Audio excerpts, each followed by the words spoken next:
Bonjour à tous et bienvenue au groupe de travail pour les contrôles financiers. Aujourd'hui, ça s'appelle Survol des risques des contrôles financiers et gouvernance financière efficace. Je m'appelle Sabrina et je fais partie du programme d'intégration et ce sera moi qui faciliterai le groupe de travail. Et nous allons voir certaines choses avec vous.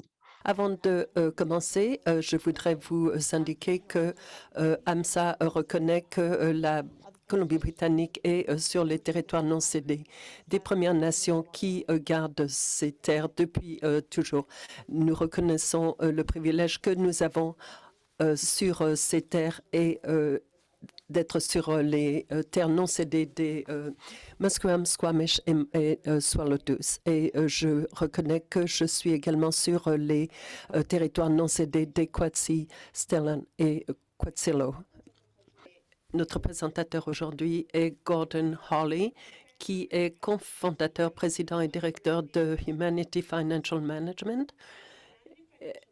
Humanity Financial Management travaille exclusivement avec des organismes à vocation sociale afin de contribuer à améliorer leur gestion financière interne. Donc, je vais demander à Gordon de se présenter et je vais lui passer la parole pour ce webinaire. Je suis très heureux. Merci beaucoup. Merci, Sabrina. Bonjour à tous ou bon après-midi selon là où vous vous trouvez dans le pays.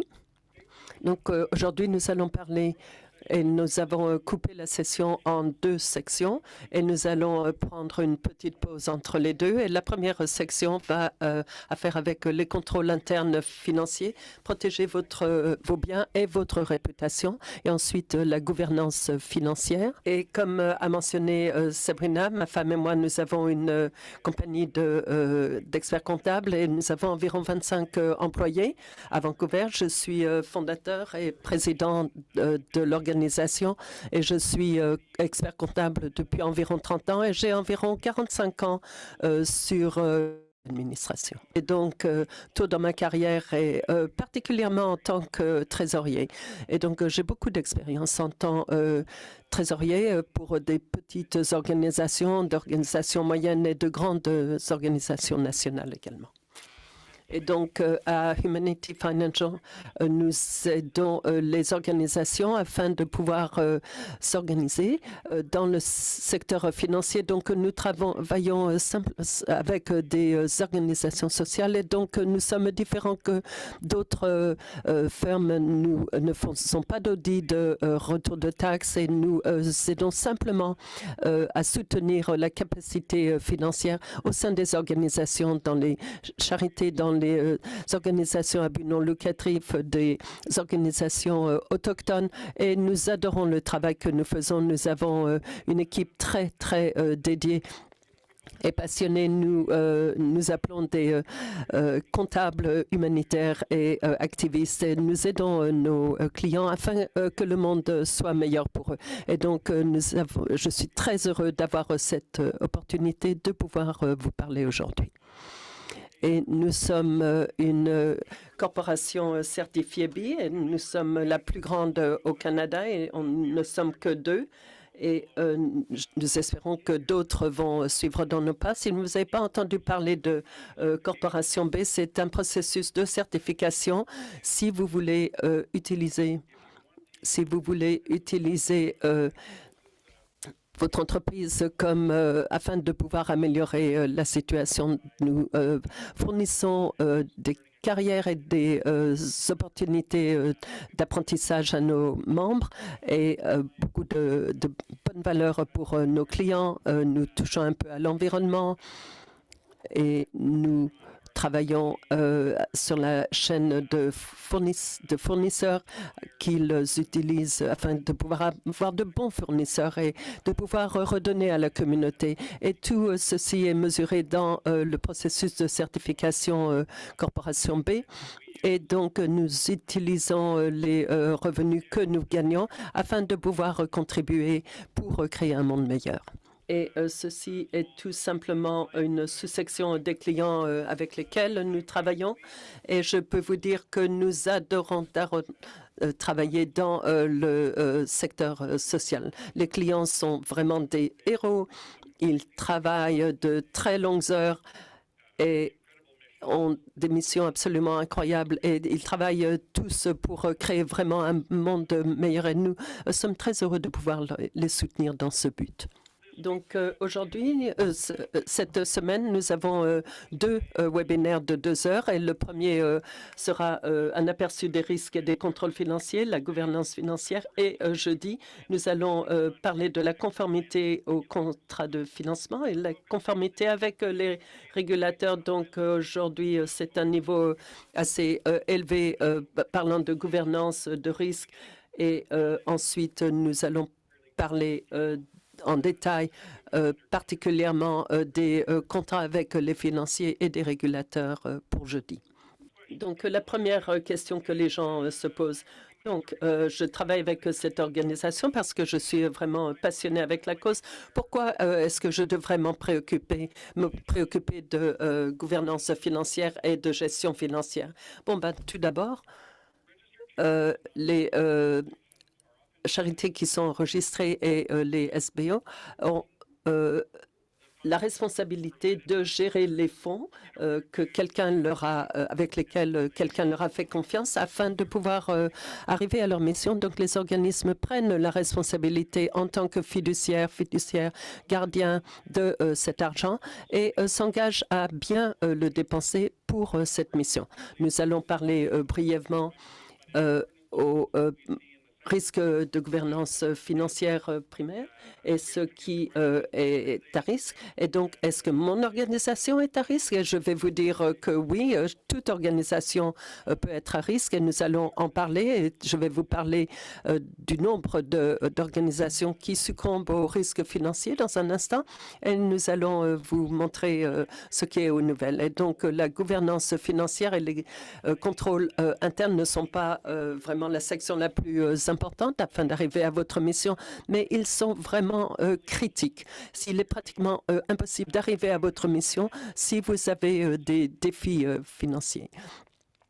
Et donc, il est vraiment important, vraiment critique que, afin de pouvoir arriver à la pérennité de votre organisation. Donc, j'apprécie vraiment le fait que vous soyez ici avec nous pour en apprendre plus.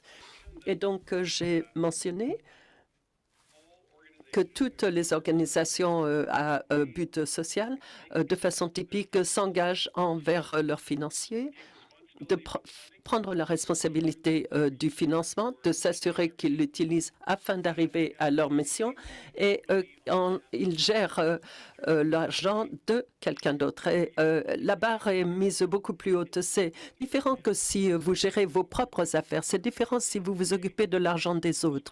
Et donc, il y a vraiment une responsabilité pour l'organisation en entier. Chaque personne dans l'organisation, non seulement le directeur général, mais tous ceux qui travaillent dans l'organisation prennent la responsabilité de participer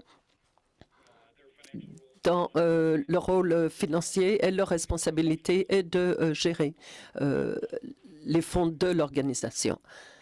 Et donc, c'est ce que nous pensons être les risques premiers pour toutes les organisations à but social. Et donc, vous allez voir ici, en premier, parce que nous ne sommes pas, nous sommes une organisation à but non lucratif, vous n'avez pas des déclarations de revenus. Ce n'est pas en général un risque, mais les vols de la part des employés, les détournements de fonds sont vraiment quelque chose de très important. Nous allons parler de statistiques. Ne pas avoir de liquidité est un vrai risque. Beaucoup d'organisations ne prennent pas le temps de préparer leur projection de liquidité et soit les liquidités ne rentrent pas ou ils dépensent plus que leur budget et n'ont plus de liquidité. L'ARC et les salaires et les réévaluations de la TPS, et donc ce sont les risques les plus importants que nous voyons parce que beaucoup de responsables des organisations ne savent pas la différence entre les sous-traitants et les employés. Et donc, si vous engagez des personnes en sous-traitant et les payez comme telles et que vous ne fassiez pas que vous ne remettiez pas l'argent à CPP ou à la TPI. Et donc, l'ARC peut revenir en arrière sur plusieurs années si juge que vous êtes négligent. Et bien sûr, des organismes peuvent faire faillite parce que les montants peuvent être très importants. Et beaucoup d'organismes et d'organisations caritatives, parce que 60% sont environ parlent de salaire et ils peuvent faire faillite. Et vous pouvez également perdre votre statut d'organisme caritatif. Ceci peut résulter à une révocation de 100% où l'ARC dit si il faut que nous enlevions votre statut d'organisme caritatif pour une raison ou une autre, il faut soit que vous donniez tous vos biens, vos liquidités, vos immeubles, tout ce que dont vous êtes propriétaire à un autre organisme de charité, ou vous pouvez le payer à l'ARC. Et donc, il y a un formulaire que vous remplissez. C'est un formulaire d'impôt qui vous indique combien d'argent il faut leur remettre. Et donc, il y a également la question de réputation si vous avez mal utilisé les actifs. Et ceci réduit le niveau de confiance que les gens ont en votre organisation. Et ça, c'est quelque chose de vraiment important. Et la gouvernance et l'importance sur l'importance de la réputation. Armé d'une solide réputation, un organisme à but non lucratif sera favorablement positionné pour accéder au marché financier, recruter du personnel talentueux, attirer des administrateurs compétents et obtenir le soutien du public. La réputation n'est peut-être pas tout, mais ce qui occupe la deuxième place se classe loin derrière. Donc, ceci vous indique combien est importante la réputation. Donc, pour votre organisation, la réputation est clé, mais peut également résulter si l'organisation a un défi financier ou a ses problèmes. Ils peuvent avoir des difficultés pour attirer des donneurs, des financiers, des membres du conseil d'administration, de réaliser leur mission, et la faillite peut être éventuelle. Et sur le plan personnel, les risques pour les directeurs, en général, quand vous vous constituez, si vous êtes une entreprise constituée ou à but non lucratif, ceci protège les directeurs de responsabilité financière, à moins qu'ils ne soient négligents, mais il y a certaines choses dont ils ne sont pas protégés. Et ceci est les salaires. Si l'organisation ne peut pas payer les salaires, les employés peuvent se porter contre les directeurs. Si l'organisation ne peut pas faire les versements de taxes, donc il y a une responsabilité financière ici, et les responsabilités personnelles, des poursuites judiciaires et la perte de réputation. Donc c'est vraiment important pour l'organisation et pour le conseil des directeurs. Nous avions cette question qui a été posée récemment.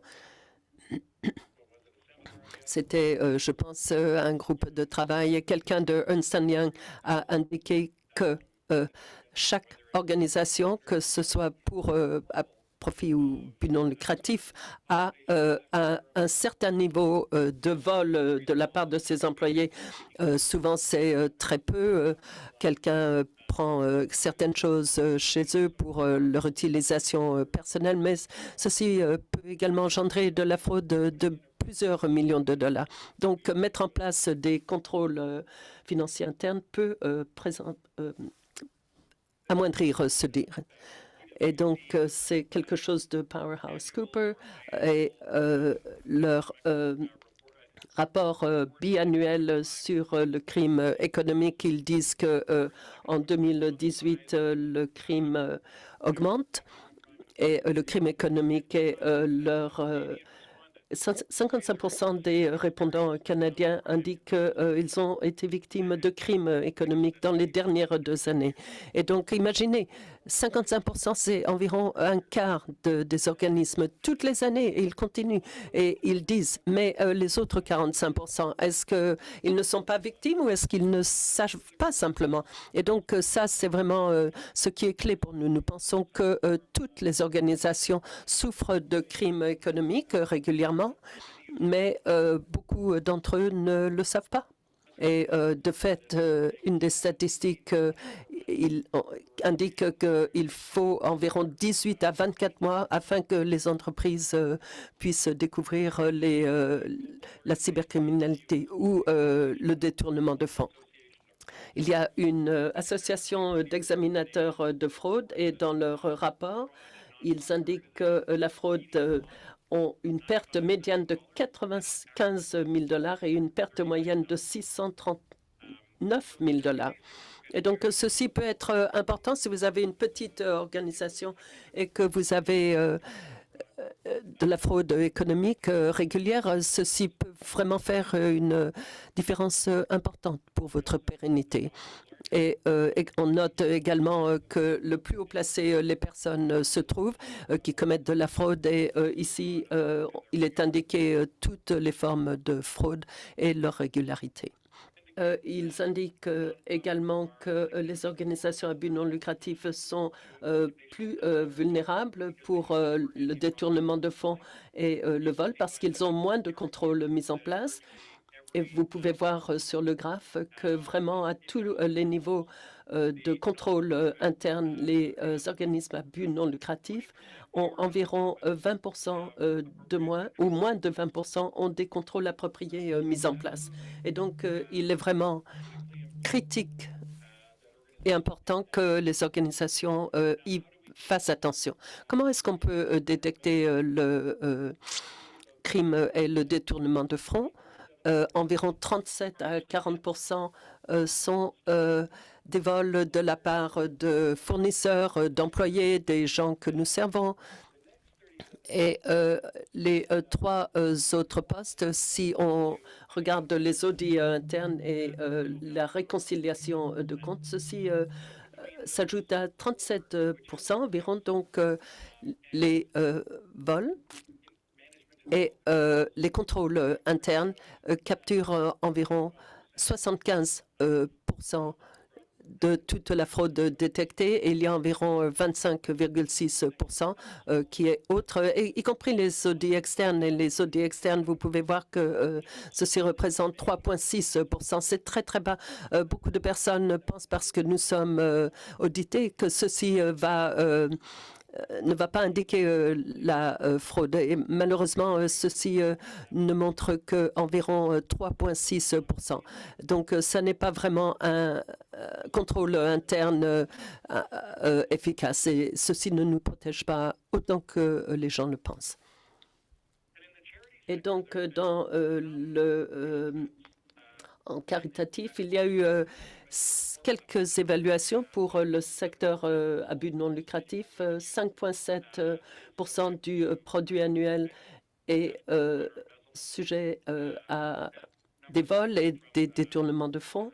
Et ceci a été pris dans le secteur à profit. Donc, nous pensons que c'est double. Et au Canada, le secteur à but non lucratif était d'environ 12 milliards de dollars. Et donc, la perte annuelle est entre 12 à 18 milliards par année. Et cet argent pourrait être bien mieux utilisé afin de pouvoir servir les gens que les organismes caritatifs et à but non lucratif peuvent faire. Et donc, c'est vraiment un problème important où beaucoup d'organisations ne se penchent pas suffisamment sur la prévention avec les contrôles financiers. Vous pouvez vraiment pouvoir éviter toute fraude et détournement de fonds et tous les autres risques financiers. Et donc, il est intéressant de voir que les personnes qui commettent les détournements de fonds, ce sont souvent les personnes à qui nous faisons le plus confiance, les directeurs financiers, les PDG qui sont haut placés et qui travaillent dans la compagnie depuis plus de 2 ans et qui ont entre 30 et 45 ans. Et donc, ce sont les personnes à qui nous faisons le plus confiance. Ils connaissent l'organisation, nous leur faisons confiance. Ils sont dans des positions de confiance et nous n'avons aucune raison de pouvoir douter de leur honnêteté. Et donc, ceci pour vous dire que vous ne pouvez pas vous pencher sur des personnes et des personnalités. Il faut vraiment avoir des systèmes mis en place, des systèmes appropriés afin que chacun respecte les règles et ne prenne pas avantage de l'organisation. La cybercriminalité est un autre risque important. Je crois que pour la première fois, cela a dépassé le détournement des actifs et fraude des consommateurs. Souvent, on n'a pas des contrôles en place pour prévenir la cybercriminalité et la perte des données des donateurs ou des employés peut représenter et aussi une perte financière si il y a des courriels qui sont le phishing ou il y a le vol d'identité qui est un risque. Des contrôles donc de cybercontrôle devraient être en premier plan et vous pouvez vérifier auprès de votre fournisseur d'assurance et l'auditeur quelles sont les mesures qui sont en place pour éviter un tel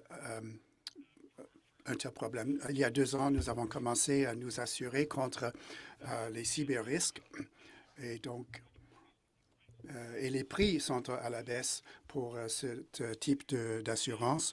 Donc, cherchez cette assurance de cybersécurité et vérifiez auprès des cabinets de techniciens qui peuvent faire des démarches pour prévenir de tels risques.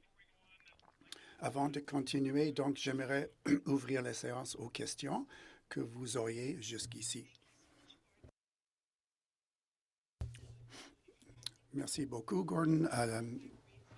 Indiquez si vous avez une question en levant la main ou bien vous pouvez aussi poser vos questions dans la boîte de dialogue. Et l'autre façon, c'est d'envoyer vos questions par courriel à AMSA. Nous avons reçu quelques questions qui ont été envoyées en message privé à moi. L'une des questions, c'est quelle est la différence entre l'auditeur externe et l'auditeur interne? Bonne question. Les auditeurs externes, c'est le cabinet d'auditeurs, de comptables qui arrive une fois par année à faire un examen des états financiers à usage externe. Ils préparent le rapport d'audit qui est disponible aux tiers à l'externe.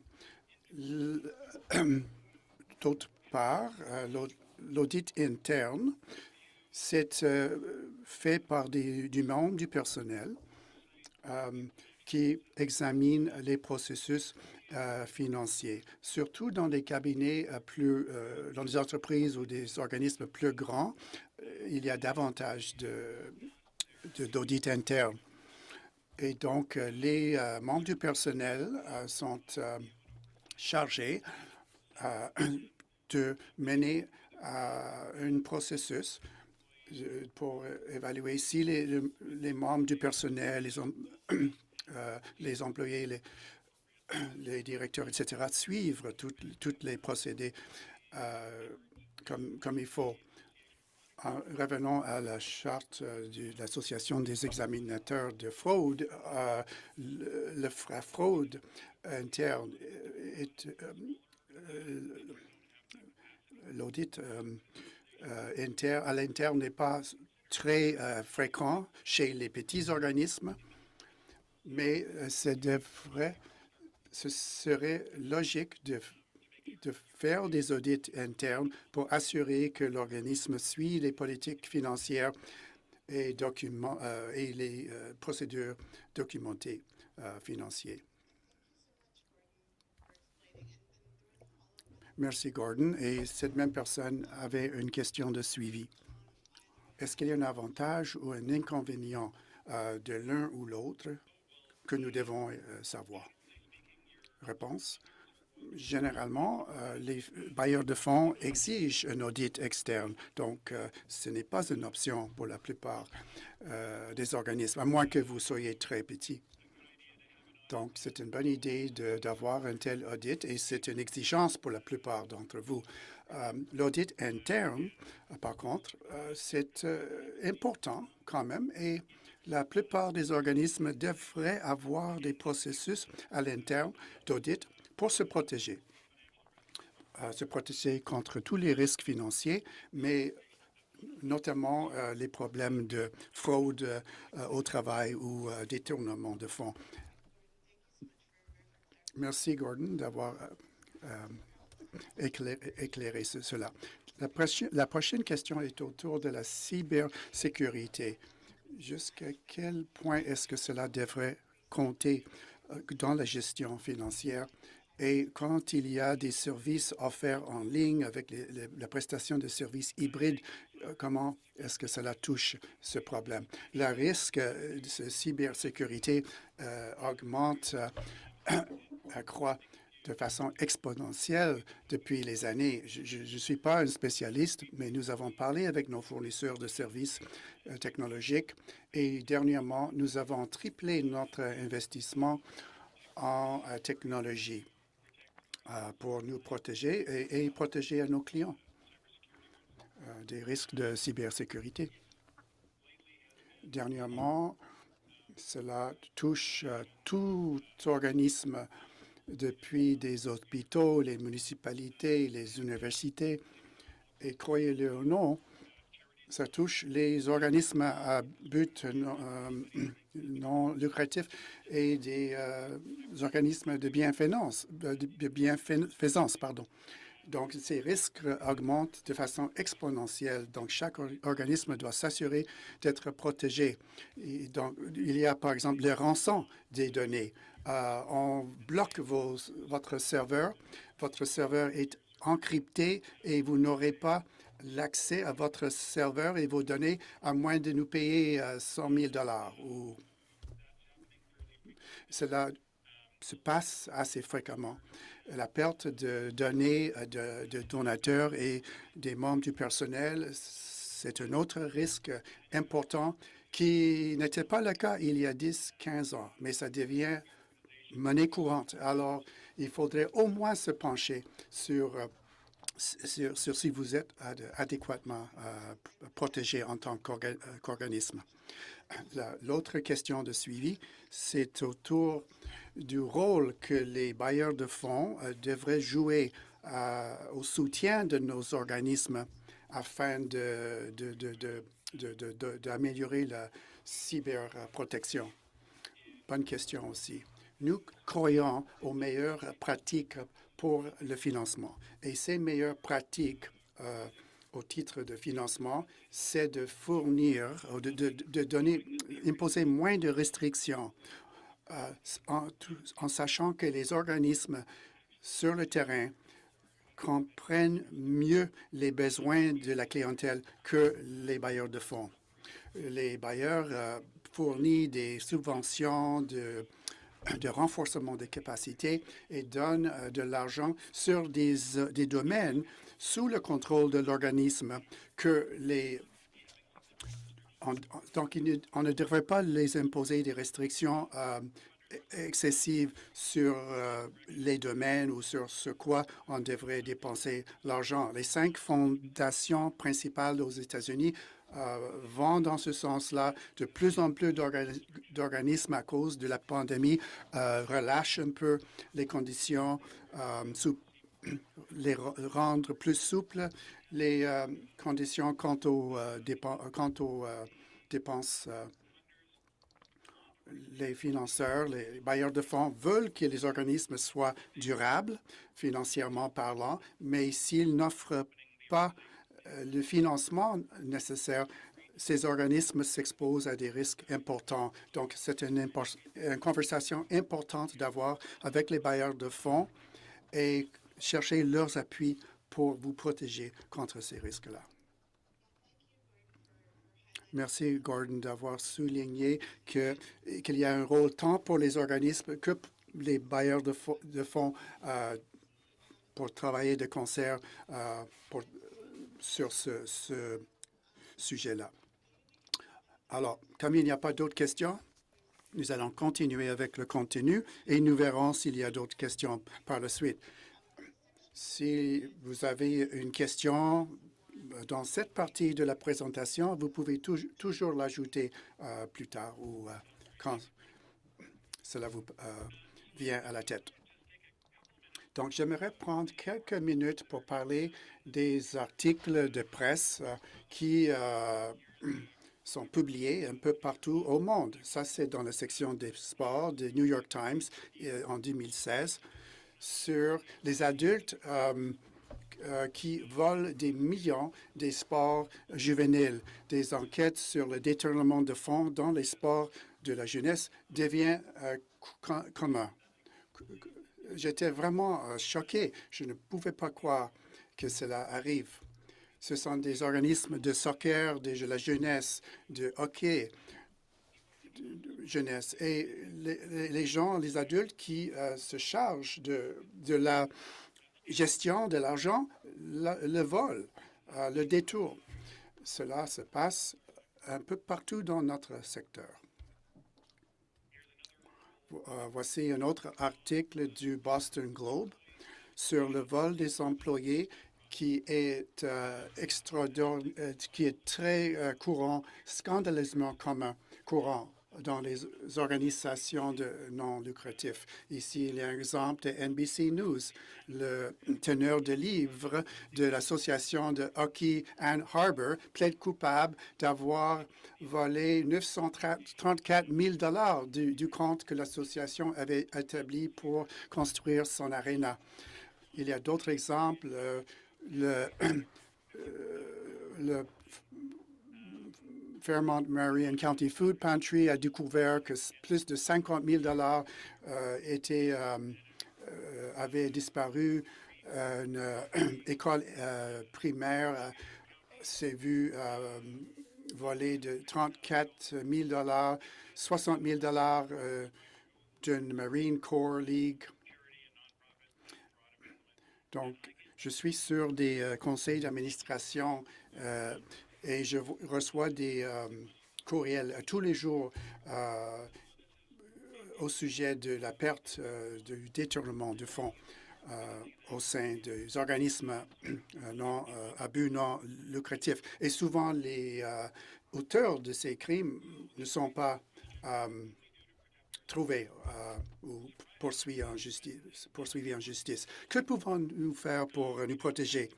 On peut faire pas mal de choses, plus de ce qu'on pourrait penser. Nous ne devrions pas accepter le risque de façon passive. Avec un peu d'investissement, avec un certain temps et énergie, vous pouvez vous protéger contre les risques financiers. Nous recommandons que tout organisme passe par un processus formel ou plus formel de processus de gestion pour identifier les risques importants et mettre en place par la suite des contrôles internes contre ces risques-là.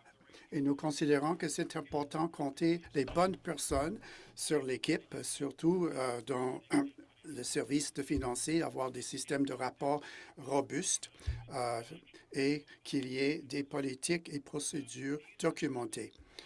Ce sont des 4 éléments plus importants que les organismes peuvent faire pour avoir le meilleur résultat pour leurs investissements du temps et d'énergie. Et nous allons repasser ces points-là en détail. Alors, identification des risques spécifiques et leur gestion. Nous pouvons prendre un processus à haut risque et nous pouvons baisser ce risque en mettant en œuvre des contrôles internes. Nous le voyons dans les rapports de l'Association des examinateurs de fraude que les organismes qui avaient des contrôles internes robustes avaient peu de problèmes avec le détournement ou vol, et ceux qui avaient peu de contrôle étaient à risque plus élevé et étaient exposés à des problèmes plus importants. Ce processus est assez simple. Il faut que les organismes investissent entre 6 à 10 heures de temps du personnel et du conseil, ou un peu plus. Et donc, c'est un processus d'identification des risques ou amorcer un tel programme. Généralement, cela commence avec une séance de 1 à 2 heures pour identifier les risques plus importants et identifier les conséquences potentielles. Et la deuxième étape, c'est d'évaluer ces risques-là en fonction de la probabilité de l'occurrence de ce que ça passe et les conséquences si ça se passe. Et cela nous donne donc une idée de comment prioriser nos contrôles internes, parce que cela permet d'identifier les risques primaires, les principaux risques et là où on devrait mettre l'accent.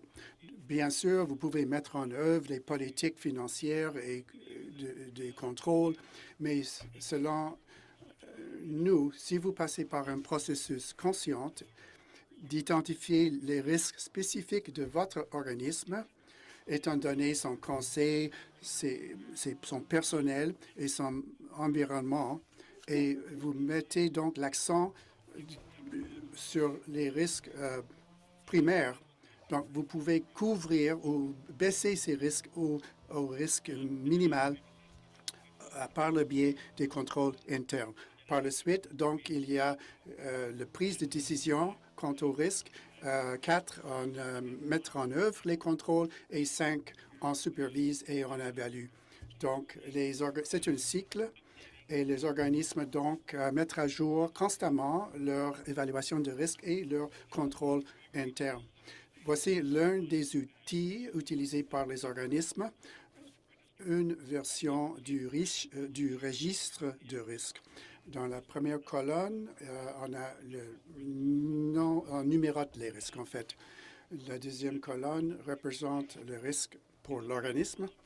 Troisième colonne, on évalue la probabilité de l'occurrence de 1 à 5. 1 est le moindre risque, 5 est le plus grand. Quatrième colonne, là, on évalue l'impact, les conséquences potentielles sur une échelle de 1 à 5 et on multiplie ces colonnes-là pour arriver à la gravité du risque. 15 est couleur rouge et moins de ça, nous avons les couleurs orange, jaune et vert qui représentent le risque plus bas. Une fois évalué, nous avons identifié et mis en œuvre des stratégies d'atténuation. Et par la suite, on réévalue ces risques et on arrive à un risque résiduel. Et là, il n'y a plus de risque en rouge et il y en a davantage en vert. Donc, nous avons enlevé les risques de façon importante pour que celui-ci soit à un niveau acceptable. Donc, c'est un processus qui n'est pas nécessairement très long ou ardu. Ça représente un investissement de 10 à 20 heures pour les organismes plus petits, peut-être plus pour les plus grands. Mais ce n'est pas un investissement du temps significatif par rapport aux bénéfices. Le bénéfice de minimiser les risques de cette façon-ci.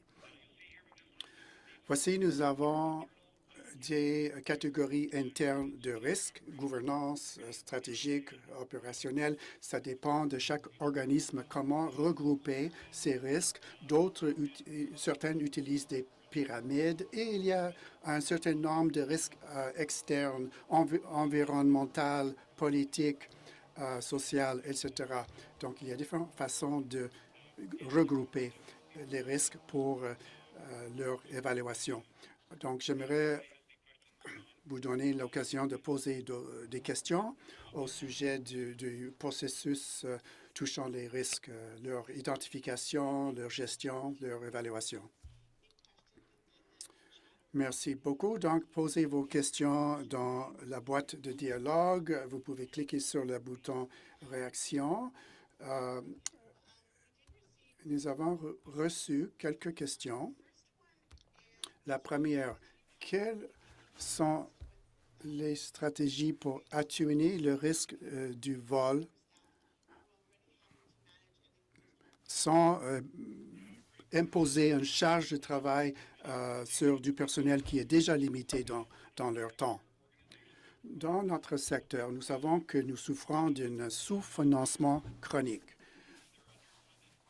Et c'est une réalité générale quant au sous-financement relatif aux clients, à la clientèle, et sous-financé aussi pour le renforcement des capacités, pour les opérations et pour les stratégies d'atténuer les risques.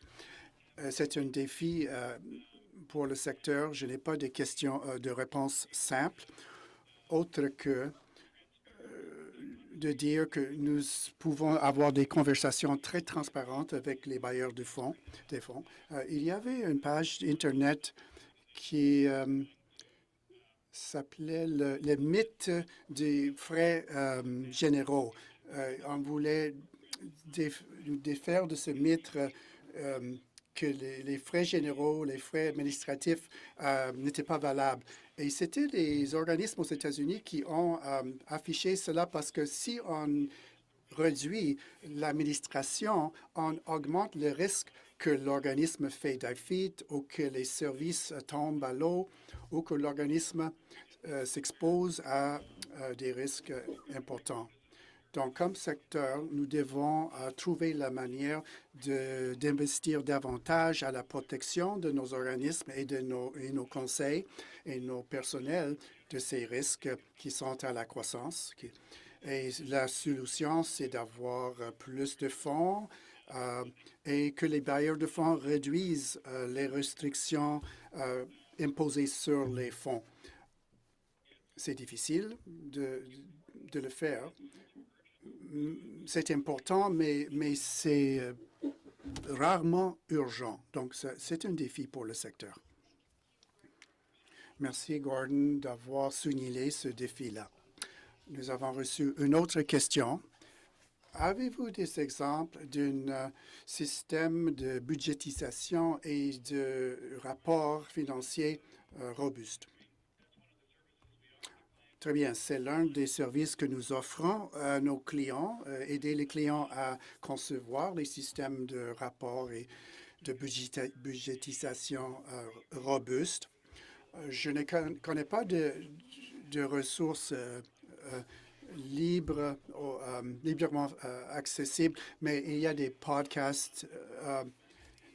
Il y a NPQ, Nonprofit Quarterly, ou Blue Avocado, ou Bell, Non-Profits, Board Sources. Il y a des sources de bonne information autour de la conception de systèmes de budgétisation et de rapports. Et ça dépend aussi du logiciel de comptabilité que vous utilisez. Dans le cahier numérique pour ces séances, nous avons inclus des modèles pour des politiques et procédés financiers. Il y a d'autres éléments sur les contrôles internes et les rôles et responsabilités des conseils, mais je pense qu'il n'y a rien spécifique sur les rapports et la budgétisation. Je n'ai pas vu des documents, disons, gratuits dans ce sens. Merci d'avoir mentionné ce cahier. Gordon a créé un cahier numérique pour le secteur et c'est assez étoffé et nous allons le distribuer suite à ces ateliers et donc vous aurez ce contenu là. Je vérifie s'il n'y a pas d'autres questions pour Gordon en ce moment. Nous allons continuer donc avec le contenu et s'il y a d'autres questions, donc nous allons les répondre. Merci, Sabrina. Donc, tout d'abord, tout organisme reconnaît l'importance de ceci, mais avoir les bonnes personnes avec les bonnes compétences. En fin de compte, c'est le conseil qui est responsable, mais souvent ces responsabilités sont déléguées au PDG, au directeur général pour assurer que l'équipe de finances est en place et adéquate. Souvent, il y a des rôles et des responsabilités qui font défaut dans les organismes plus petits, notamment le contrôleur. Ces rôles peuvent être exécutés par d'autres membres du personnel, mais souvent, c'est laissé de côté. Les petits organismes dépendent davantage ou trop sur leur teneur de livre et s'exposent à des risques. Avoir des bonnes personnes avec des capacités financières, avoir des membres du conseil avec de l'expérience, le trésorier devrait être le CPA et chargé du comité de finances, que le directeur général, le PDG a de l'expérience. Et dans un monde idéal, il y a peut-être un directeur financier ou contrôleur à temps partiel qui assiste le teneur de livre. Et les directeurs de programme, le personnel des programmes, souvent c'est responsable, participent dans la budgétisation et font la comparaison avec les résultats réels, engager les personnes, à s'assurer que tout le monde compte les capacités financières requises pour leur rôle et aussi fournir de la formation en littératie financière et que les gestionnaires aient des compétences en budgétisation et que chacun a les compétences, les habiletés nécessaires pour protéger l'organisation. Encore, j'ai mentionné dans l'idéal, toute l'équipe compte des aptitudes financières. Il y a une erreur ici dans ce diapo. Ça devrait dire les sociétés de services aux immigrants. Mais l'idée étant que les gens, que ce soit des volontaires, des bénévoles ou des employés, devraient avoir des habiletés, des aptitudes financières. De plus en plus d'organismes de nos jours augmentent la participation financière de chaque membre de l'organisation. Alors, d'une perspective de meilleure pratique, on commence à engager des employés et des bénévoles qui comptent ces aptitudes-là en matière financière. Quant au rôle et responsabilités financières, les auditeurs parlent toujours de la ségrégation des tâches ou la séparation des tâches. Il s'agit d'assurer qu'une seule personne ne devrait pas être capable d'effectuer toutes les fonctions dans un cycle comptable et avoir la capacité de dissimuler une erreur comptable intentionnelle ou non intentionnelle. Plus il y a des niveaux d'examen, mieux que c'est. Il faut que quelqu'un d'autre autorise les opérations et une troisième personne qui fasse la réconciliation ou le rapprochement. Donc, il y a le teneur de livre qui est révisé par l'auditeur et le travail de l'auditeur est révisé par le trésorier et par le directeur financier. Donc, on ne peut pas toujours avoir tous ces postes-là dans les organismes, dans le secteur, mais au moins que l'organisme identifie ces rôles-là, généralement qui sont accomplis par un contrôleur ou le directeur financier, et assurer qu'il y a quelqu'un qui s'occupe de ces rôles-là, que ce soit le trésorier ou le directeur exécutif peut-être a l'expérience nécessaire pour accomplir les fonctions du contrôleur ou du directeur financier. Mais quelqu'un devrait s'occuper de cela. Il devrait avoir un examen approprié pour avoir ces contrôles efficaces sur les finances. Et d'un point de vue de définition, voici ce que nous considérons étant les rôles critiques essentiels. Le teneur de livre qui fait les saisies, qui fait les réconciliations bancaires et de cartes de crédit, le traitement des salaires, présente les T4. Il y a donc la couverture des 4 de WorkSafe BC. Accomplir les obligations quant aux impôts sur la taxe. Le contrôleur, de sa part, c'est l'exactitude et l'exhaustivité de l'information financière, que ce soit vers le conseil ou l'équipe de finance ou à l'externe. Il appuie le teneur de livre et s'assure que les contrôles financiers fonctionnent.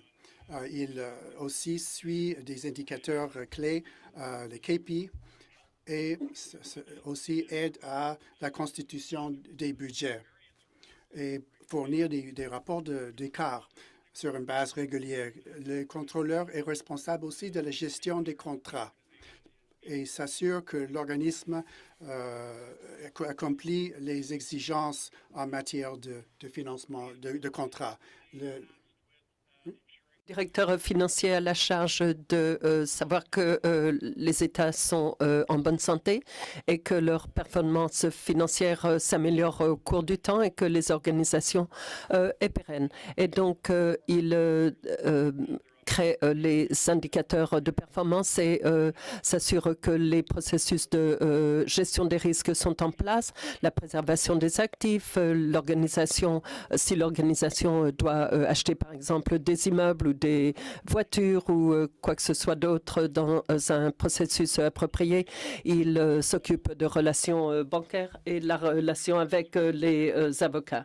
Et c'est en général un rôle de bénévolat. Il gère le comité financier et leur premier rôle devrait être de faire face au conseil. Et ce ne sont pas un employé, ils ne devraient pas être traités comme un employé et de prendre la responsabilité du directeur financier. Dans un environnement idéal, ce serait d'éduquer le conseil, de s'asseoir que le conseil comprendre les ramifications des rapports, de faciliter la pensée stratégique du Conseil et de développer l'alphabétisation du Conseil, de les conseiller sur ce que le Conseil aurait besoin de faire afin de pouvoir répondre à ses obligations financières.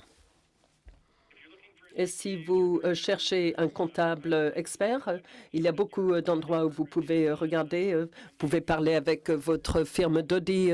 Est-ce que quelqu'un chez eux pourrait être votre trésorier? Charity Village a des annonces gratuites de postes bénévoles, d'emplois provinciaux pour les CPA.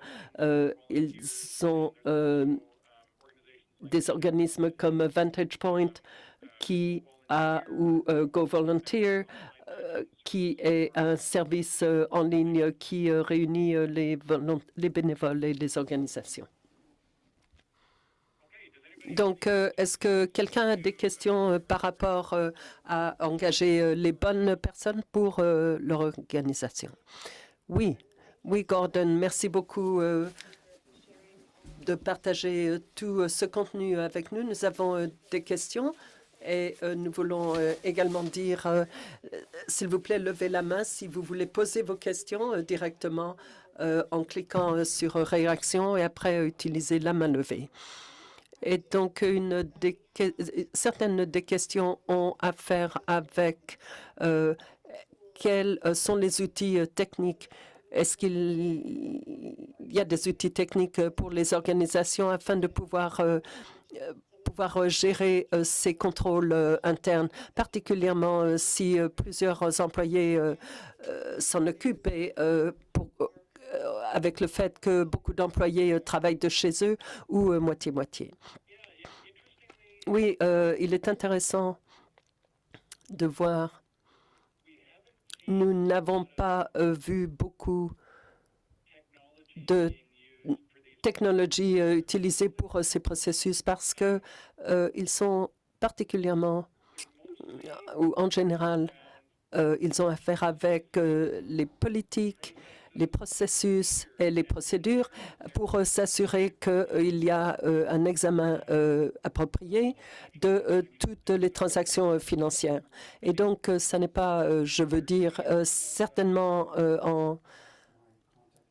dans les organismes plus importants, il y a des opportunités de pouvoir créer des vérifications dans votre logiciel parce que ceci devient le fait que chacun a accès au système financier et donc les factures sont payées. Il y a des commandes, des autorisations pour les systèmes de paiement et la plupart de nos clients utilisent un service de signature de chèque qui s'appelle Telpay, qui a des contrôles internes qui en font partie.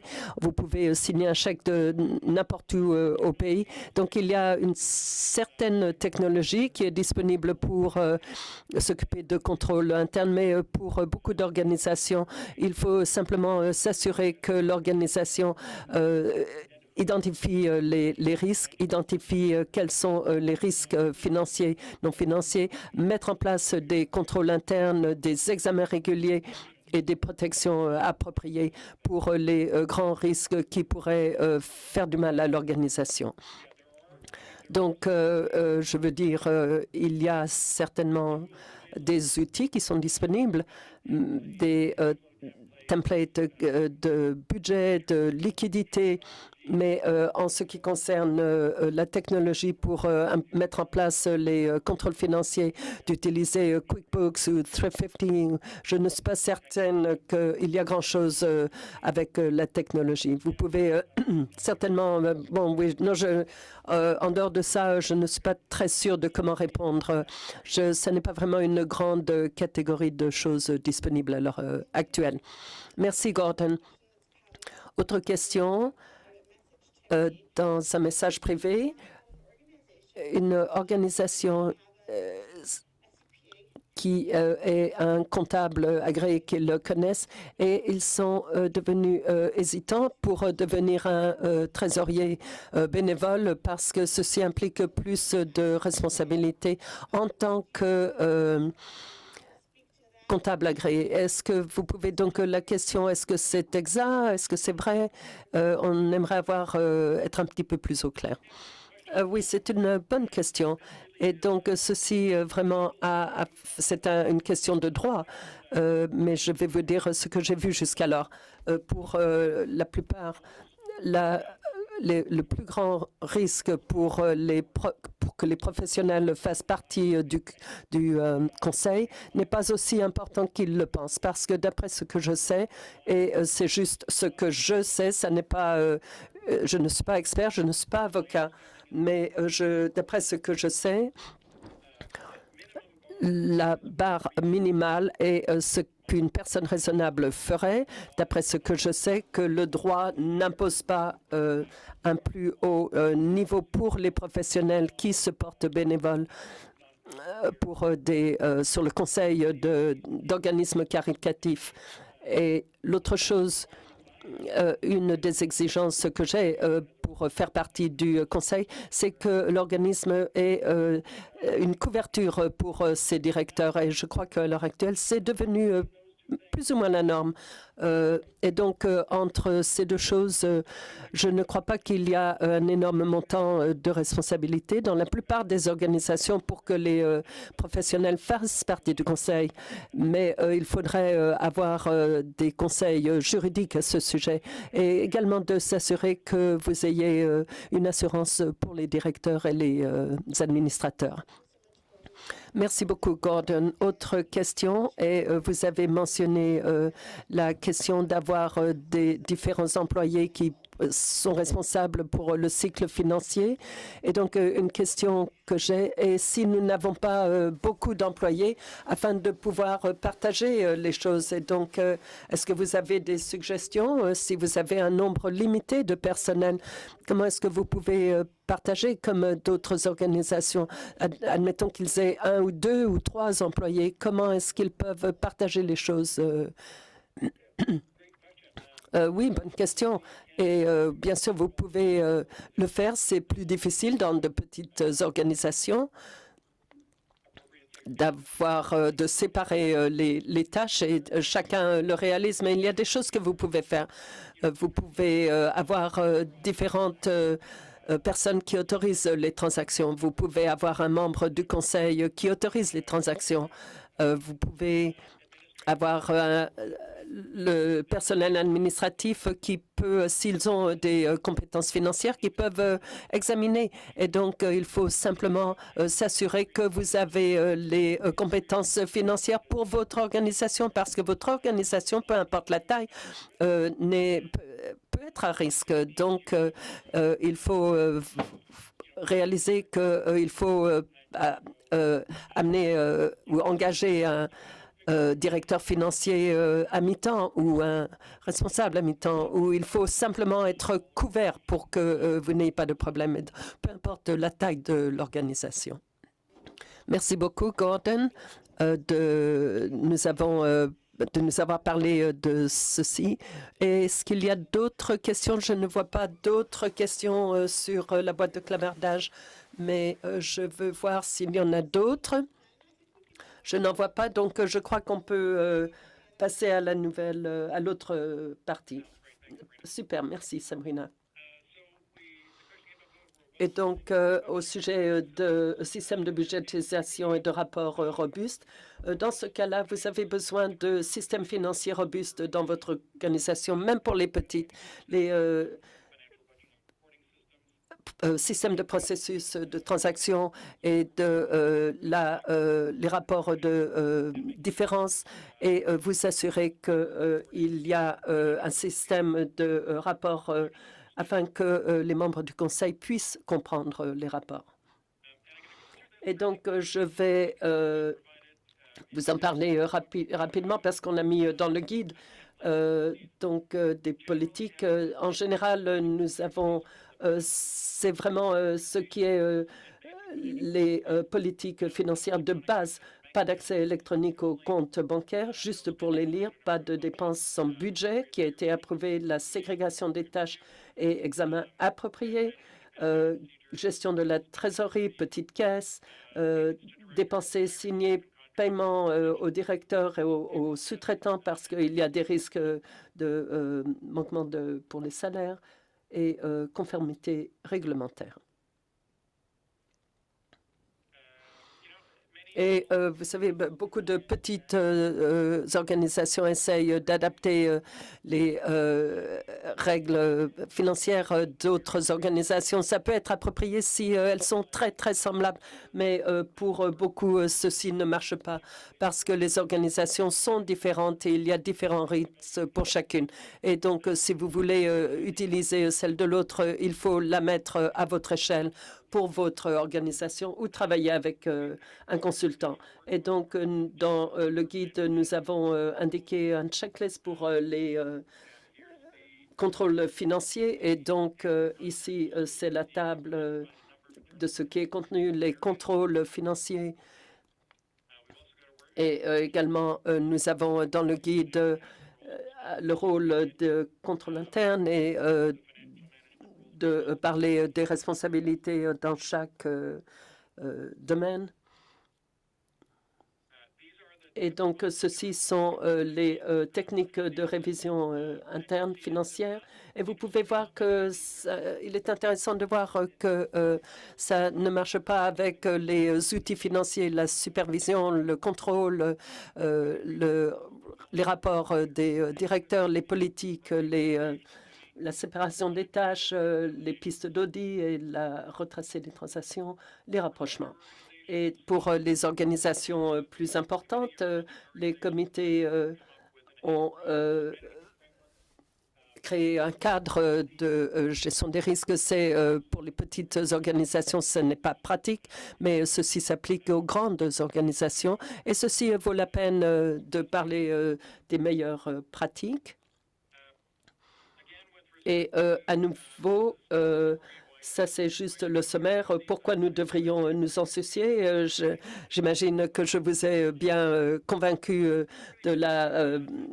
l'utilité des contrôles financiers. Donc, la question des directeurs est afin de savoir que l'organisation sera pérenne au long du temps. Avoir une bonne réputation pour votre gestion financière fait que vous avez de meilleurs financiers, de meilleures personnes sur le conseil, et ceci peut vous aider à gérer de l'extérieur. Et donc, si vous avez ce montant de 12 à 18 milliards à éviter, c'est mieux. Et donc, ce que je vous ai dit pour pouvoir nous protéger, mettre en œuvre des stratégies pour atténuer les risques, identifier et gérer les risques financiers, recruter les bonnes personnes avec les bonnes compétences, des systèmes de budgétisation et de rapports robustes, créer des politiques financières de base, quelques bonnes ressources afin de mitiger les risques, 20 questions que les administrateurs et conseils d'administration doivent se poser. Et donc, l'ARC Canada a également un guide de ressources sommaires, de bonnes ressources, et particulièrement un guide pour les organismes à but non lucratif afin de mieux comprendre certaines ressources de gestion des risques. On a mentionné COSO pour les contrôles internes, pour les petites organisations. Il y a également la gestion financière, une liste où vous pouvez télécharger plusieurs choses pour les contrôles internes. Et donc, ceci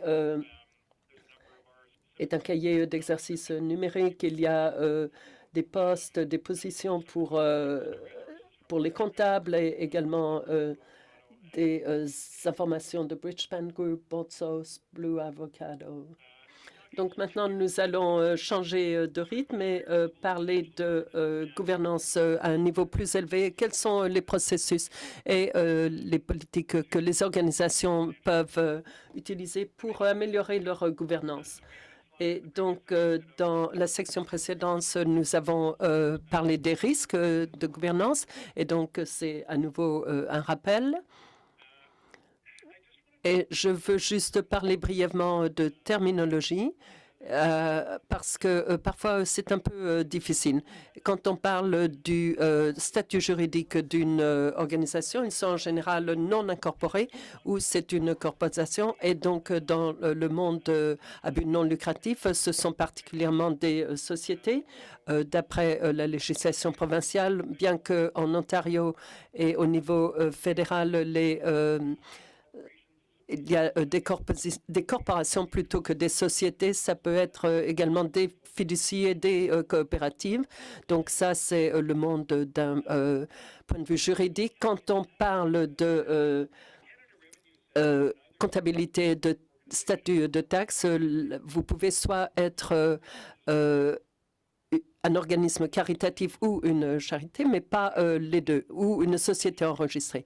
Donc, soit à but non lucratif ou une société, mais les organismes à but non lucratif peuvent également demander d'être enregistrés comme organisme caritatif. Donc, la terminologie peut être un peu compliquée. Quand on parle des normes d'AUDI et les organismes à but non lucratif et les sociétés vont toutes les deux parties. Et donc, d'un point de vue d'audit externe, les deux sont traités d'après les mêmes règles, mais à l'ARC, il y a différentes règles si vous êtes un organisme à but non lucratif ou si vous êtes enregistré comme à but non lucratif. Mais on va parler de ça jeudi en ce qui concerne les règles qui s'y appliquent. Et on va noter que les règlements, particulièrement les organismes caritatifs, sont réglementés par la législation sous laquelle vous êtes incorporé et par l'ARC. Et ces règles sont parfois en conflit, et donc l'ARC n'a pas toujours raison. Et je veux également vous indiquer que dans la législation sur la Constitution varie d'une juridiction à l'autre. Et les choses qui peuvent varier, est-ce qu'il y a une exigence de révision d'après vos états financiers? Est-ce que vous pouvez exploiter une entreprise, faire des bénéfices, payer vos administrateurs? Et ici, il est important de pouvoir comprendre et d'avoir quelqu'un dans l'organisation, et plutôt deux personnes qu'une, qui ait lu les règlements de l'ARC et la loi sur les sociétés et qui sont au courant de votre constitution et de vos règlements, et afin que quelqu'un ait lu le processus, afin de savoir que votre organisation suive à la lettre les obligations auxquelles sont soumises les organisations. Il y a différents rôles pour les membres et les directeurs, et la chose à reconnaître que pour les membres et les directeurs, sont des groupes différents. Les membres ne sont pas des agents légaux de la société. Ils peuvent avoir un impact sur l'organisation en votant, mais personne ne va poursuivre en justice les membres. Mais les directeurs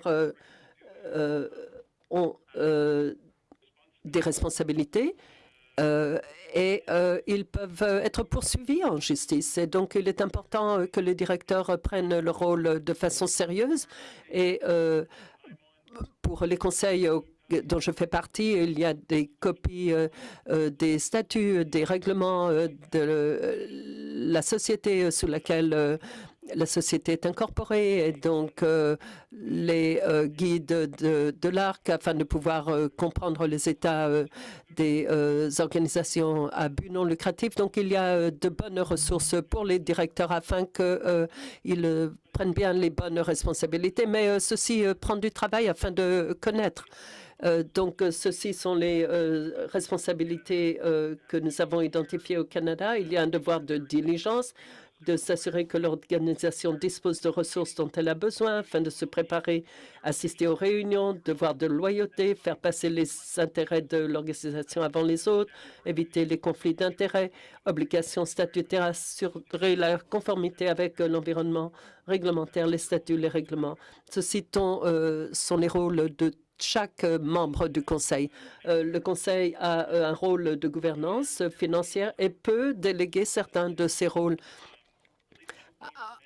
à l'équipe de leadership ou de gestion, mais souvent, il garde la responsabilité première et ultime afin de savoir que tout ceci est bien fait. Vous ne pouvez pas vous abdiquer de vos responsabilités. Il faut vous assurer que ça a bien été suivi, vous assurer que l'organisation a les ressources financières afin de pouvoir réaliser sa mission, que les risques financiers sont identifiés, gérés, l'argent est dépensé efficacement, les systèmes robustes de budgétisation. L'organisation dispose de personnes qui ont des compétences financières, le conseil d'administration qui possède des compétences financières appropriées, qui reçoit des informations financières appropriées, les rôles, les responsabilités, les politiques, les procédures, processus financiers documentés, et l'organisation est en conformité avec l'environnement réglementaire. Et c'est là que le Conseil a besoin de conseils de son équipe de gestion et de son équipe financière afin de pouvoir faire face à leurs responsabilités. Mais je veux signaler qu'il y a des responsabilités financières partout dans l'organisme. S'il ne s'agit pas d'une responsabilité limitée aux teneurs de livres ou services des finances. Plus, il y a des gens avec des capacités de gouvernance et de gestion financière, mieux c'est pour l'organisme. Donc, j'encourage tous les organisations, comme partie de leur processus d'engagement, de poser des questions quant à ces compétences financières et faire le choix en fonction de leurs connaissances financières. Le gestionnaire du programme devrait être en mesure de préparer un budget et expliquer des écarts dans les budgets. Et cela en va pour toutes ces postes, toutes ces positions. Chacun dans l'organisation compte un rôle et une responsabilité financière. Voici les rôles et responsabilités alloués généralement au comité d'audit et de finances. Dans un organisme plus grand, il y aurait 2 comités. Dans un organisme plus petit, on les combinerait. Ça parle de l'adhésion.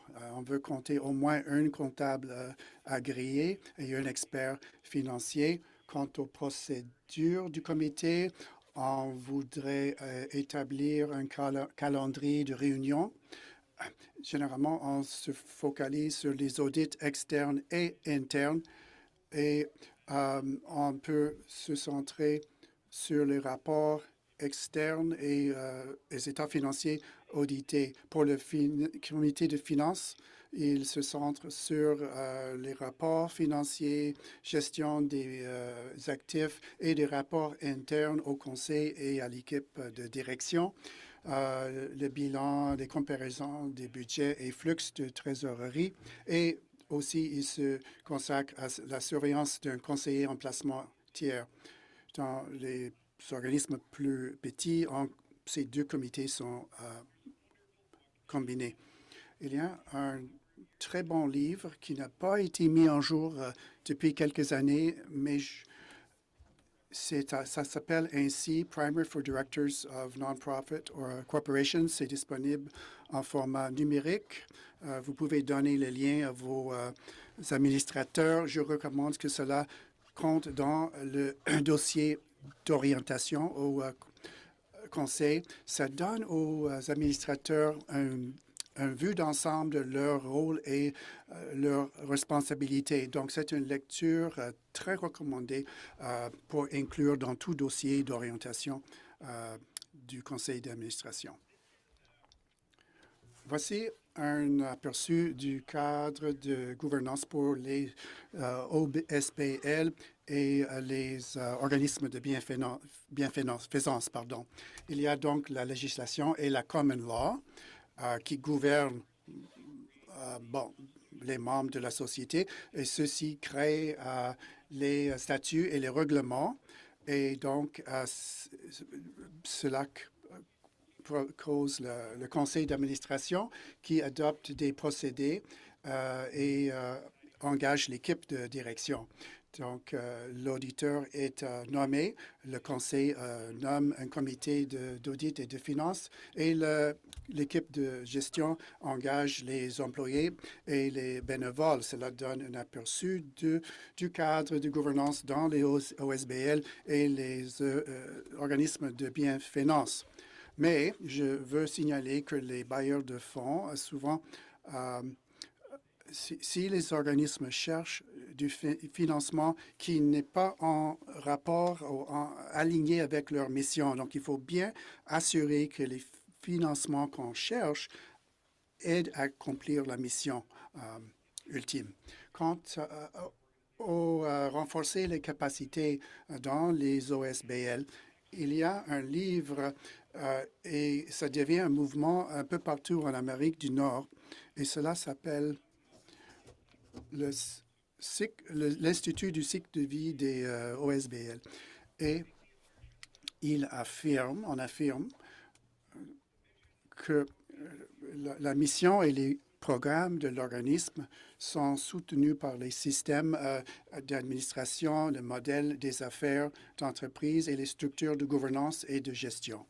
Et si l'un ou l'autre de ces pieds de table ne sont pas suffisamment forts pour appuyer la mission de l'organisme, donc les programmes vont en souffrir et la mission également. Donc, c'est très important d'avoir un fondement solide dans tous ces domaines.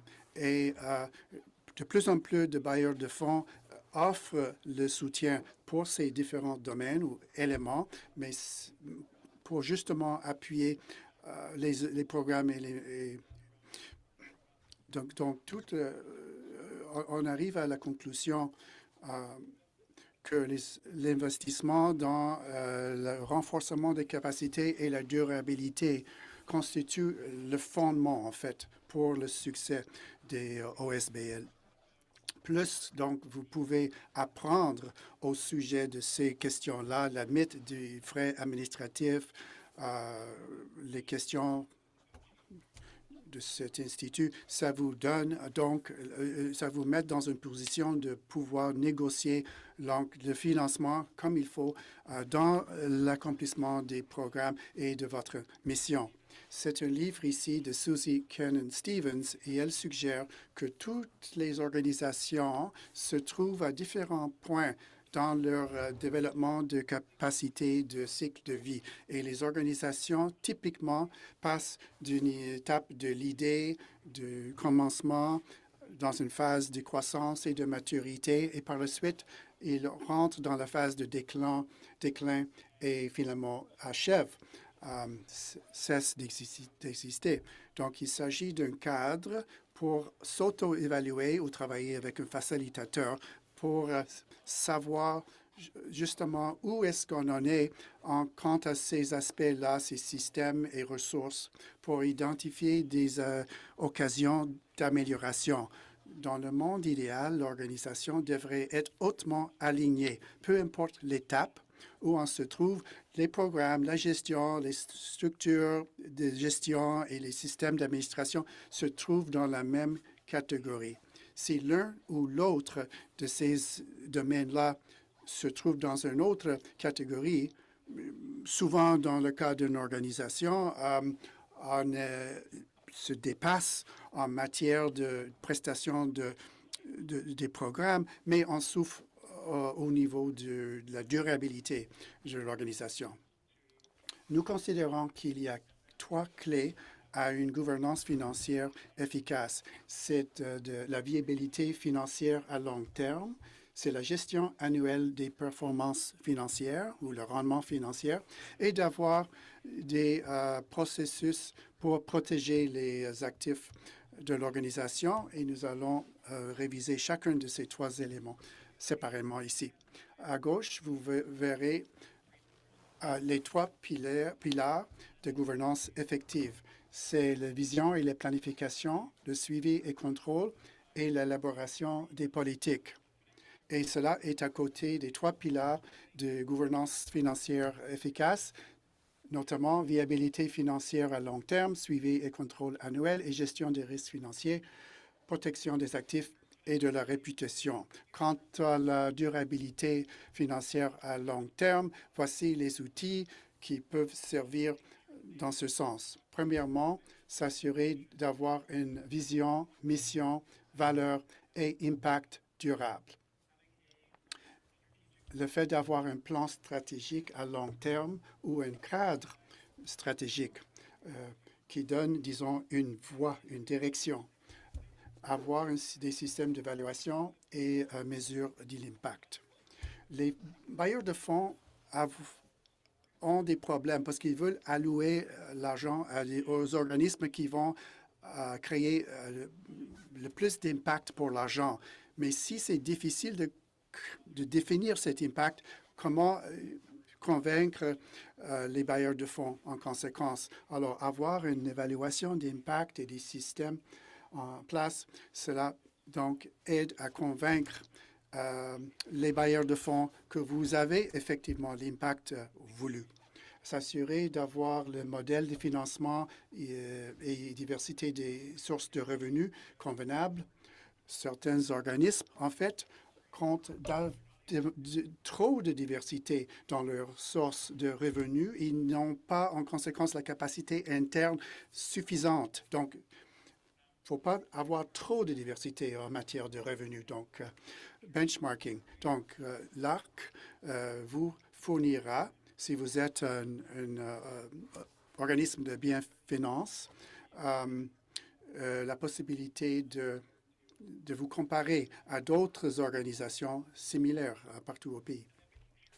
Et s'assurer que vous comptez des réserves opérationnelles stratégiques et les lignes de crédit. Si vous tombez à court en liquidité, souvent, bien des organismes étaient bien positionnés lors de le début de la pandémie parce qu'ils pouvaient profiter de ces réserves opérationnelles pour changer leur direction.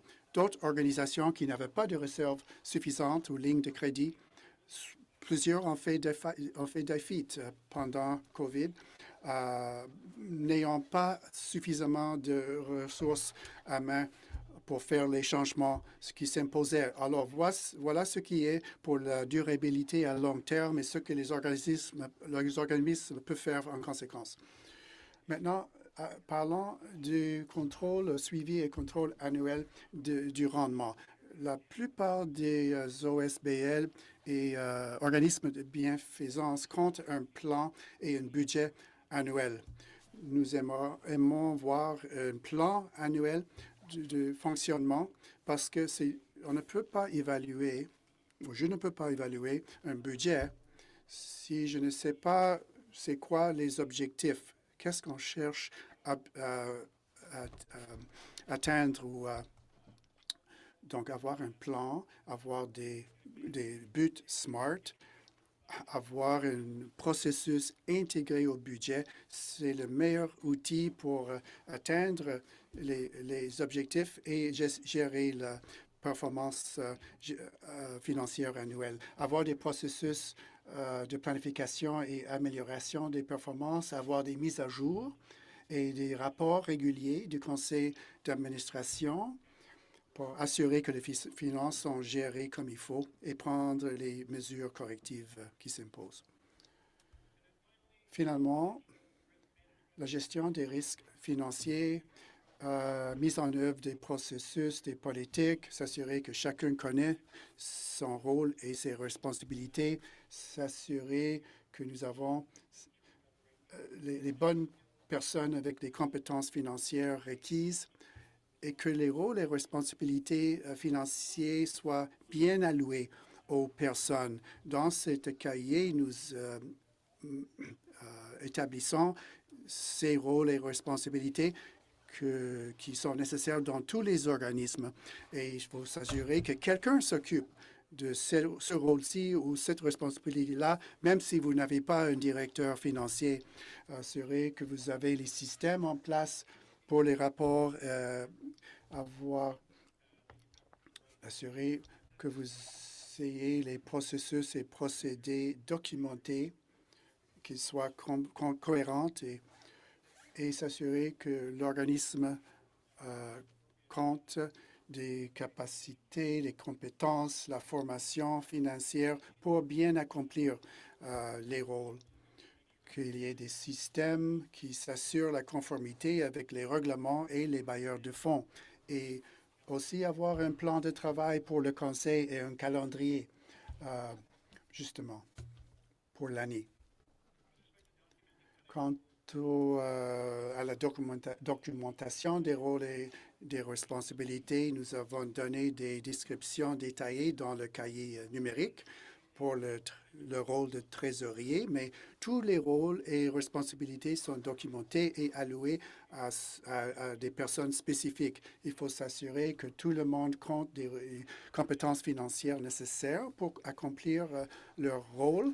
Il se peut que les vérifications des antécédents soient convenables pour éviter engager quelqu'un condamné pour la fraude, par exemple. Souvent, il convient d'avoir une matrice ou une liste de contrôle pour assurer que ces rôles et ces responsabilités soient accomplis. Il faudrait contempler une séparation des tâches, fournir une formation et un accès à l'assistance technique, et aussi compter une fonction d'audit interne, même pour les organismes plus petits, pour s'assurer que tout chacun accomplisse sa job, en fait, et que les examens adéquats soient effectués. Voici un exemple du manuel de procédure en comptabilité que vous avez dans votre cahier. C'est assez bien organisé ici pour cet organisme qui est plutôt petit, mais ce serait un modèle convenable pour vous si vous n'en avez pas encore un. Pour revenir à la question quant aux outils techniques pour les contrôles internes et financiers, il n'y en a pas beaucoup, mais il y a des aspects non techniques que nous pouvons employer pour améliorer la gouvernance. Ceci typiquement est basé sur des procédés, des procédures, des politiques. Donc, documenter ces politiques et processus et procédures. Et nous reconnaissons que les gens ne participent pas avec une OSBL pour tout cela. C'est parce qu'ils sont passionnés par la mission et les objectifs de l'organisme. Mais malheureusement, plusieurs personnes devraient se pencher vers la gouvernance financière pour assurer la durabilité financière de l'organisation. J'ai mentionné tout à l'heure une ressource que je voulais souligner, appelée le guide aux états financiers pour les OSBL.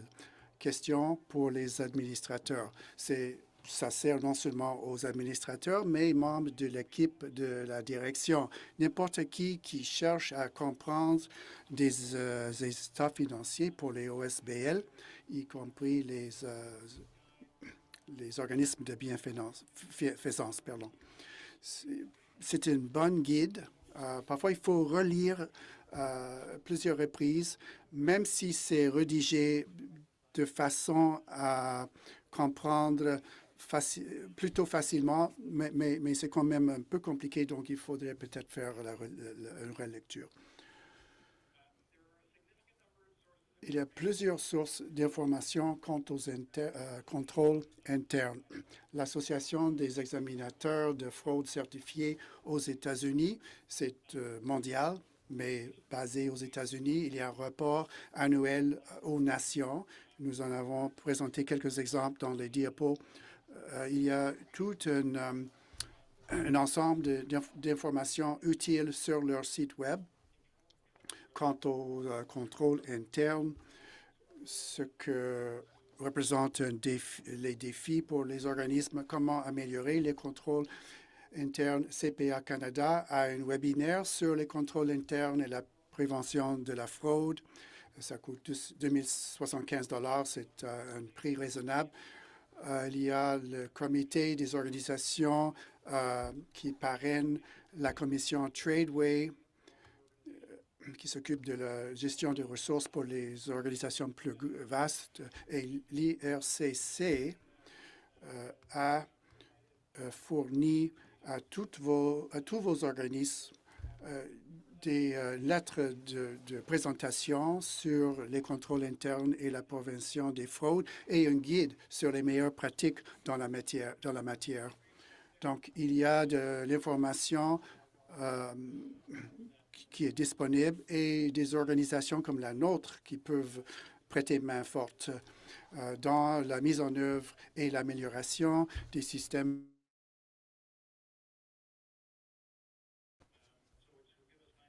Donc, il nous reste du temps pour des questions. Voici quelques liens aux ressources. Tous ces liens-là sont inclus dans le cahier. Il y a des liens pour les politiques en comptabilité et manuel des procédures et aussi une trousse avec une description des postes dans le secteur OSBL. Et il y a un document Word aussi pour les descriptions de postes pour les teneurs de livres seniors et les trésoriers. Regardez donc ces modèles-là si vous avez un moment. Donc, avec ce, Sabrina, j'aimerais ouvrir la séance aux questions. Il nous reste à peu près 10 minutes avant la conclusion. Merci beaucoup, Gordon. Nous avons reçu cette question à plusieurs reprises dans la boîte de discussion. Mais comment accéder à ce cahier numérique? Bon, AMSA va vous l'envoyer par courriel plus tard aujourd'hui, dans les deux langues officielles. Donc, vous aurez l'accès aux deux versions de ce cahier. Entre les questions que nous avons reçues jusqu'ici, vous avez mentionné que s'il y a trop de diversité en matière de sources de revenus, comment est-ce que cela peut toucher un organisme? Ce n'était pas tout à fait clair à quoi vous faisiez référence. Oui, non, j'adore cette question. Généralement parlant,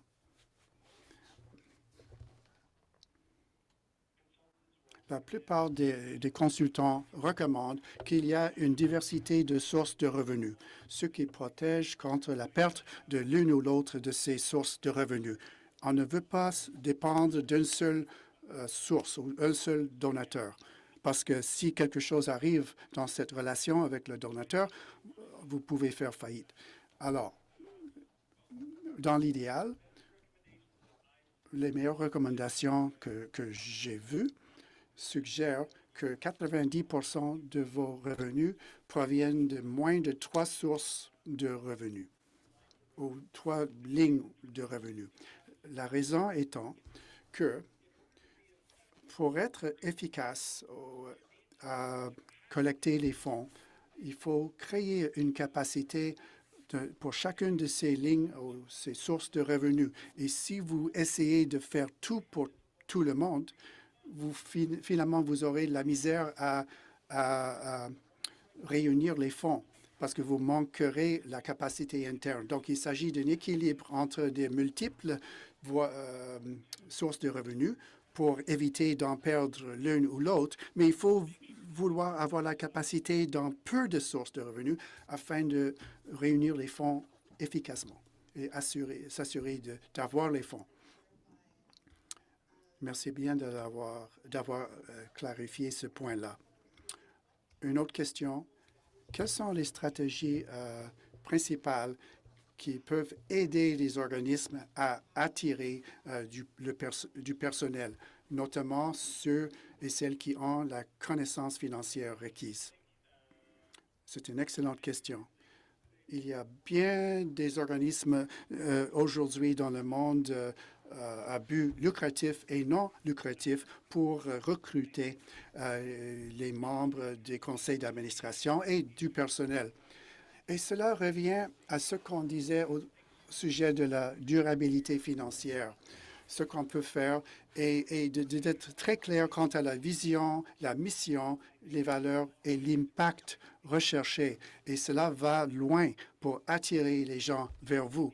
De plus en plus de personnes, surtout la génération plus jeune, cherchent à avoir un sens, une direction, une raison d'être dans leur travail, plutôt qu'un chèque de paie.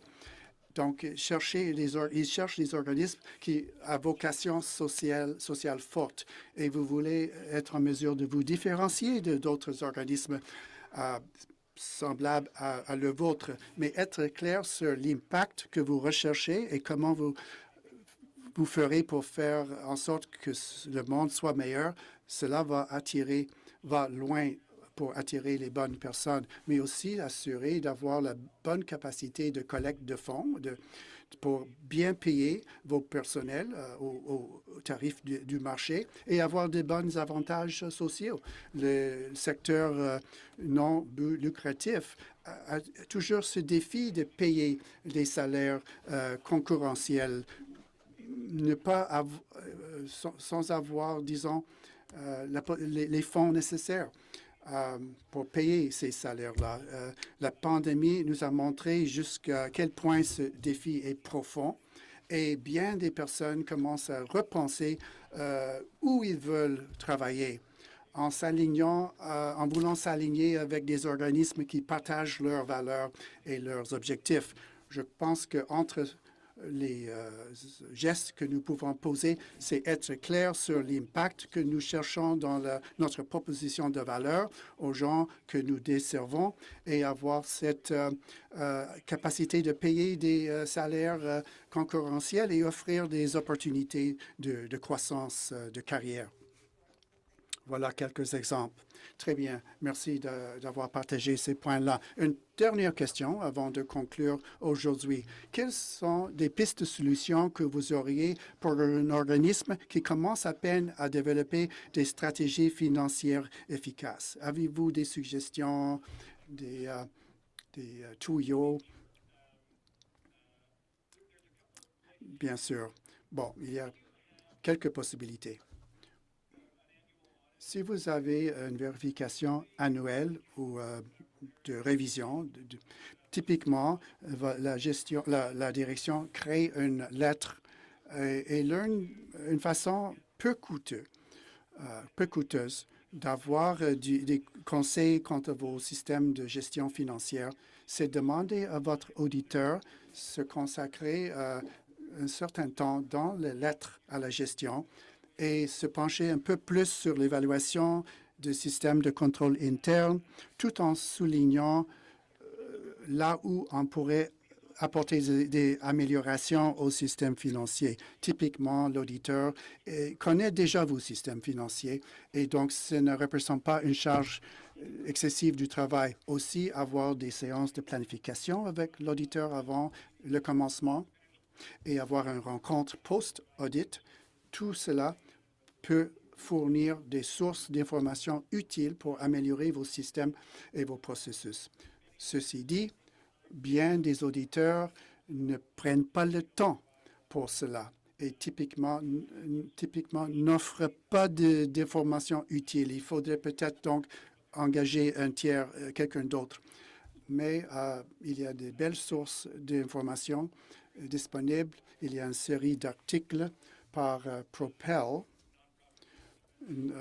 la gestion des OSBL, comment avoir un système d'information financière robuste. Il y a un site web, nonprofits.org, avec des outils. Nous avons mentionné plusieurs outils dans le cahier numérique. Alors, profitez des outils, faire des lectures, comprendre les problèmes financiers ou les enjeux pour votre organisation et assurer que vous avez les systèmes de gouvernance et de gestion financière en place. Alors, tout cela va en fait aller loin pour améliorer votre organisation.